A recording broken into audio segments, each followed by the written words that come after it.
He sat across from me, early 70s, clear mind, steady hands, but something was off. "I'm not in pain," he said, "but I don't feel like myself anymore." His sleep was broken, his energy faded early, and the private part of his life, the one no one talks about, had quietly started working against him. I'm Dr. Nolan, and what I've seen in men after 60 might surprise you. Today, we're going to talk about 4 private habits most older men never question, but that may be silently disrupting your circulation, hormones, sleep, and connection more than you realize. You might still remember how things used to feel sharp, responsive, almost automatic. A familiar rhythm that didn't require thinking. And for years, that memory carried you through.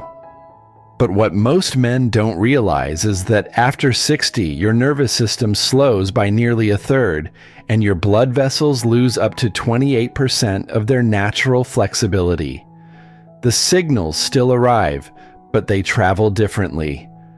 What once sparked immediately now needs more warmth, more time, more presence. Yet too many men, clinging to the memory of their younger selves, keep forcing the same old pattern onto a body that's quietly asking for change. I once spoke with a man in his late 60s, fit, disciplined, retired military. He told me, "It's like I know what to do, but something inside just won't follow anymore." He wasn't broken. He was misaligned, expecting a younger man's response from a wiser man's body. That mismatch can lead to irritation in soft tissues, especially around the lower pelvis. For some, it shows up as frequent nighttime urination. For others, it's a persistent tightness they can't quite place. And slowly, it chips away at confidence. The problem isn't in your desire. It's in the way your body is now trying to express it. When you ignore that evolution, your nervous system responds with tension, not release. Muscles grip harder. The bladder tightens. Sensation dulls. It's not dramatic, but over weeks, over months, it starts to feel like you've lost something essential, and you haven't. It's just waiting for you to meet it differently. The question isn't, why don't I feel like I used to? The real question is, am I willing to learn how I feel now? Because once you stop fighting the memory and begin listening to the body you have today, everything softens, circulation improves, sensation begins to return not all at once, but slowly, steadily, like a conversation you haven't had in years, opening back up. Many men in their 70s find that with even minor adjustments, slower pace, better posture, less pressure, they feel clearer the next day. Their energy lasts longer. Their thoughts feel more grounded. And maybe most important, the tension they didn't realize they were holding finally lets go. There's no shame in aging. The only harm comes when we expect our body to stay 40 forever and punish it when it doesn't. But if you give it patience, care, and presence, the body, even at 78 or 82, still remembers how to respond. What would change for you if, instead of pushing, you paused and simply asked your body what it needs now? A man in his early 70s once told me, "It's like the lights are on, but everything feels dim." He wasn't forgetting names or losing his way. His memory was intact, but his inner clarity, his sense of sharpness, had quietly faded. What he didn't realize is that the reward centers in the brain, those that once responded to connection, laughter, and warmth begin to dull when overstimulated without depth or variation. After 60, the brain's dopamine response weakens, It no longer processes novelty with the same intensity. When stimulation becomes routine, especially if it lacks emotional variety or human connection, it can quietly rewire how the brain assigns meaning.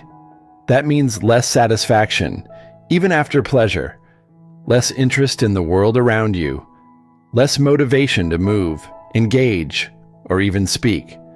This isn't just mental. Men who experience this silent decline often sleep less deeply, losing up to 40 minutes of restorative sleep each night. Their appetite changes.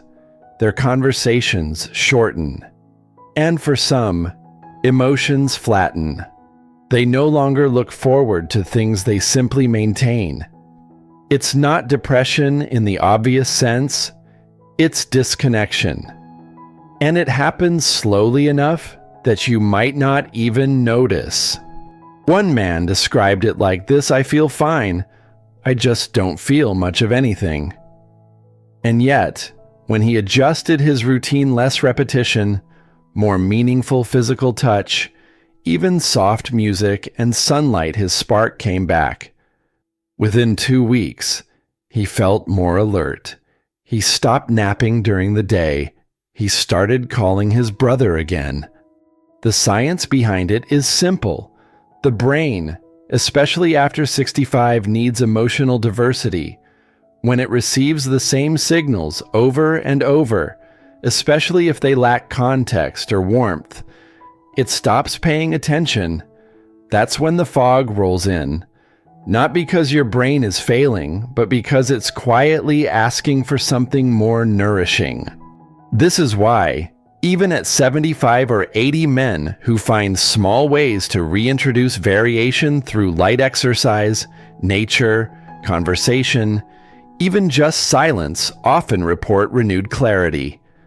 The fog doesn't lift all at once, but day by day, it thins. So if you felt a bit dull, a bit distant lately, not down, just not quite yourself, consider this. Maybe your mind isn't tired. Maybe it's just hungry for something deeper. Would you recognize your own thoughts more clearly if they were fed not with more stimulation, but with more meaning? A man in his late 60s came in for what he thought was low iron. He'd been waking up groggy, needing afternoon naps, and losing interest in small things like making coffee or calling his grandson. His labs were fine. His diet was balanced. But one part of his routine had quietly shifted. He'd started filling lonely evenings with patterns he never questioned. He thought it was helping him unwind, but instead, his body was signaling depletion. What many men over 60 don't realize is that their hormonal recovery slows dramatically. After any form of stimulation, cortisol spikes more easily, and the nervous system takes longer to stabilize. Testosterone rebounds more slowly, sometimes taking 48 hours instead of 12. Sleep cycles become lighter, and melatonin production, already declining with age, drops further when the body is overstimulated too late in the day. The result: you might feel wired at night but sluggish in the morning. Your heart may beat slightly faster during rest. You might find yourself craving sugar in the evening, not out of hunger, but from nervous system fatigue. Many older men, especially those living alone, misread this fatigue as simple aging, when in truth, their body is asking for rhythm, for restraint, for restoration. Even a small shift reducing stimulation from daily to twice a week can improve sleep quality by up to 17% in men over 70. Heart rate variability begins to rise again. Blood pressure settles overnight. The mind wakes clearer. You don't need to eliminate your habits. You need to time them with care. Think of your body as a battery that now charges slower but holds energy longer when respected. One man, 72 told me I didn't realize how tired I was until I stopped. Within 10 days of spacing out his routine and replacing late-night screens with reading or stretching, he reported not only better sleep, but more laughter in his mornings. He said, "It's like I got a piece of myself back." The body after 60 doesn't stop being responsive, it just becomes more sensitive to pace. Less is not less, it's wiser. And in that restraint, energy builds, clarity returns, even emotions feel deeper. What might you recover not by doing more, but by doing less with more awareness? He was 74, active, proud of his independence. But lately, something had changed. A quiet pressure in the lower abdomen, a feeling of not quite being empty after using the bathroom. He hadn't mentioned it to anyone, not his daughter, not even his doctor. It wasn't painful, just persistent. And like many men, he assumed it was just part of aging. But beneath that mild discomfort was a story unfolding inside his body. The prostate doesn't announce itself loudly at first. It murmurs through interrupted flow, extra nighttime trips, or the vague sensation of heaviness in the pelvic basin. By the time most men notice these signals, the inflammation has often been building for months, sometimes years, one of the most overlooked causes. The way pressure is applied to the lower body during solo time. After 60, the tissues around the prostate become more reactive. When a man reclines in a slouched position common in many chairs or places, prolonged weight along the perineum without movement, small vessels compress, blood pools, and the prostate, already sensitive from age-related enlargement, becomes inflamed. When combined with skipping urination afterward, the result is even more subtle damage. Urine left in the urethra after stimulation can cause local irritation, and over time, that irritation adds up, leading to low-grade inflammation, reduced bladder control, and for some, chronic pelvic discomfort that never quite goes away. But it doesn't have to be this way. Men who adopt small changes, standing instead of sitting, staying hydrated before and after, taking time to void the bladder, fully often report dramatic improvements within weeks. In fact, among men over 70, those who adjusted their posture and added gentle movement post-stimulation experienced a 23% reduction in urinary urgency and 28% improvement in sleep interruptions related to bladder activity. I recall a man, 77, who had quietly stopped traveling because of frequent bathroom visits. After adjusting his posture and staying consistent with hydration, he was able to sit through a movie again without worry. He told me it wasn't just about comfort, it gave me back my confidence. The prostate doesn't need force or fear, it needs respect, gentle positioning, proper flow, time to recover. So if you felt that vague heaviness, that midnight urgency, or a lingering discomfort you've tried to ignore, ask yourself, is this something I need to endure? Or is my body simply asking me to listen differently?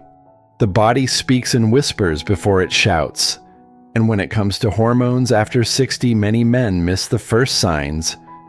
It starts with little things, feeling just a bit less motivated, a bit more irritable, less interested in conversation. You might still move well, sleep fairly, and eat right. But something under the surface begins to shift. Not broken, just off. After 60, testosterone naturally declines, about 1% each year.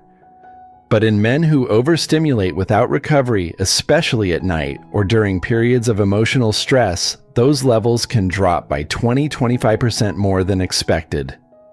And with that drop comes a ripple effect, slower recovery from fatigue, increased joint stiffness, even episodes of sudden sadness that seem to appear without cause. At the same time, cortisol, the hormone tied to stress, tends to rise when rest is neglected. And when cortisol stays high, it blocks melatonin production, delays sleep onset, and interferes with blood sugar balance. That's why many older men begin craving sweets after overdoing, not from hunger, but from subtle hormonal depletion. A quick cookie or slice of toast becomes a quiet substitute for emotional ease. I once had a patient, 69, who told me he'd started waking up at 3 a.m., wide awake but drained. He'd begun snacking more, skipping exercise, and feeling distant from his wife.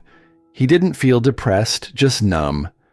After we adjusted his routine-reducing stimulation, adding magnesium before bed, and replacing late-night snacks with ginger tea and almond milk, he noticed something unexpected. "I laugh more," he said. "I actually laugh again." This hormonal drift doesn't only affect men. Women after menopause face similar patterns: lower estrogen, disrupted serotonin, and a fragile sleep-wake cycle. I remember a woman in her early 70s who confessed she didn't feel like herself anymore, emotionally flat, her bones aching more than usual. What helped wasn't medication, but restoring rhythm, morning sunlight, gentle walking, calming touch, and less late-night overstimulation. Within a month, her mood had lifted. Her bones even stopped that deep, aching pulse many older women describe. These changes aren't failures, they're invitations. Your hormones, your emotions, your cravings, they're not just symptoms, they're feedback. So when your mood shifts, or your patience shortens, or your evenings start to feel hollow, ask yourself, is this aging? Or is this a rhythm my body's asking me to change? Circulation is the silent language of health. And after 60, your body begins to speak it more carefully. Blood vessels, especially in the lower pelvis, start to lose flexibility.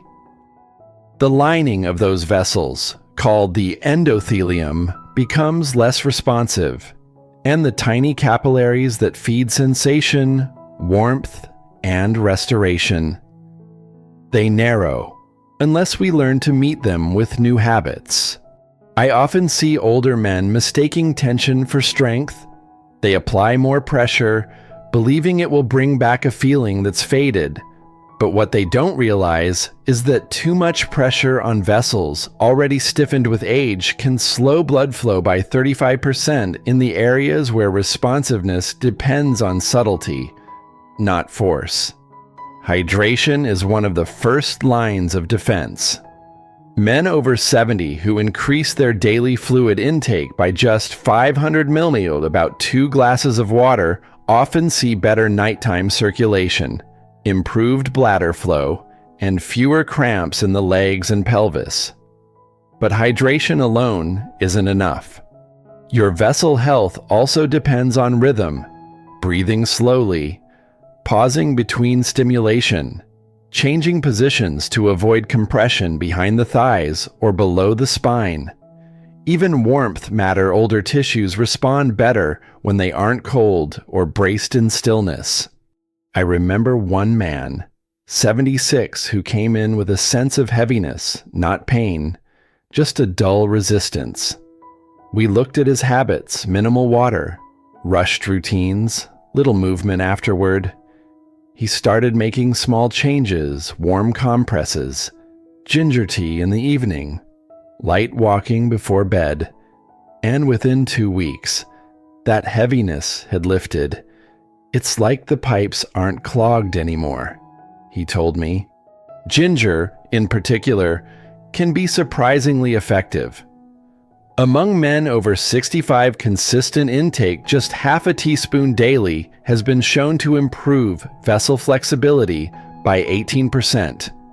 That's enough to change sensation, responsiveness, and even morning clarity. Some of the strongest shifts I've seen, though, don't come from supplements. They come from awareness. One man began placing a hand over his lower abdomen each night, not for stimulation, but just to notice his breath, his warmth, his pulse. "It sounds silly," he said, "but I feel reconnected, less mechanical, more human." If you've ever felt numbness in your feet, a tingling in your calves, or even a pulsing ache after long periods of sitting, don't just stretch your legs.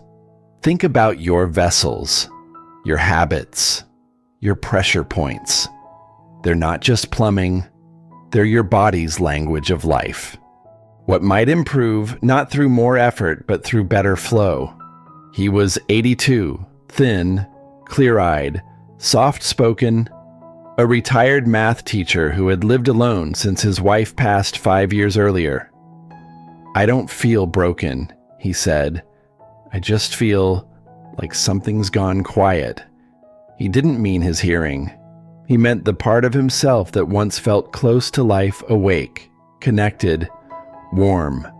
What many men don't talk about after 80 is the quiet drift that can happen, not physical decline, but emotional distance. Not depression exactly, but the absence of inner momentum. You move through the day, you eat, you sleep, but the sense of meaning behind the motions has faded. At this stage of life, hormone levels are low, blood flow is slower, and sleep can feel fractured. But what changes most is that the rituals of connection, whether with self or others, often slip away without us noticing. For many men, the body still responds, but without intention or tenderness, that response feels hollow. And when the mind and body begin to disconnect like this, even the healthiest routines can feel mechanical. That's when the silence gets louder. You stop reaching out. You stop noticing touch. You start assuming this is just how it's going to be. But I've seen something else happen too. I've seen men in their 80s reclaim rhythm, not through intensity, but through presence. Gentle walks with a daughter who holds your arm, a warm cloth pressed to the chest before sleep, even simple hand massage or breathing practice with soft music. These small shifts, more than any pill, bring the body back into the room. Blood pressure stabilizes. Nighttime wakefulness decreases. Emotional regulation improves by as much as 22% when older men reintroduce touch and mindful routine, even in solitude. One man told me his granddaughter bought him a heated blanket and sat beside him every night while he watched the news.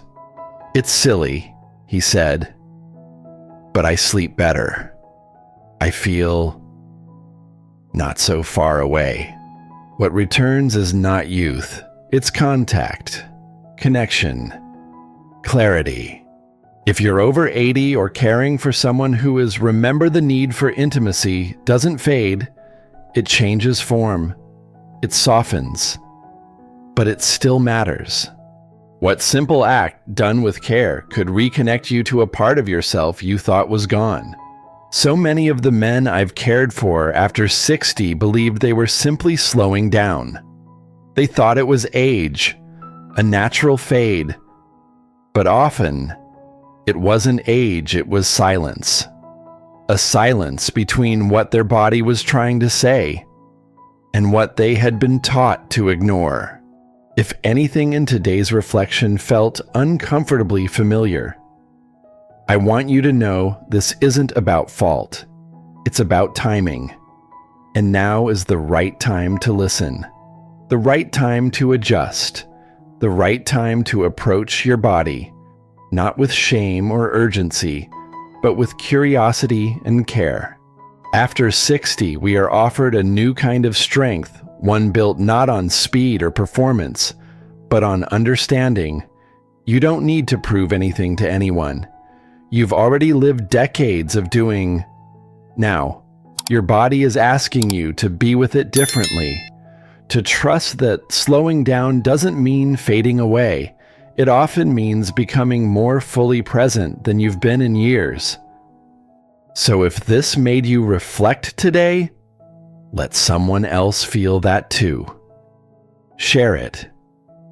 You never know who's quietly wondering if they're alone in what they're feeling. Sometimes, the gentlest words shared between friends are what help restore dignity where fear had begun to grow. And when you're ready, join me in our next conversation. Dr. Warren's Private Wellness Mistakes After 60 will uncover the small, quiet habits that slowly disturb your sleep, your digestion, even your memory, until someone finally shows you what's been happening underneath. Let's talk soon.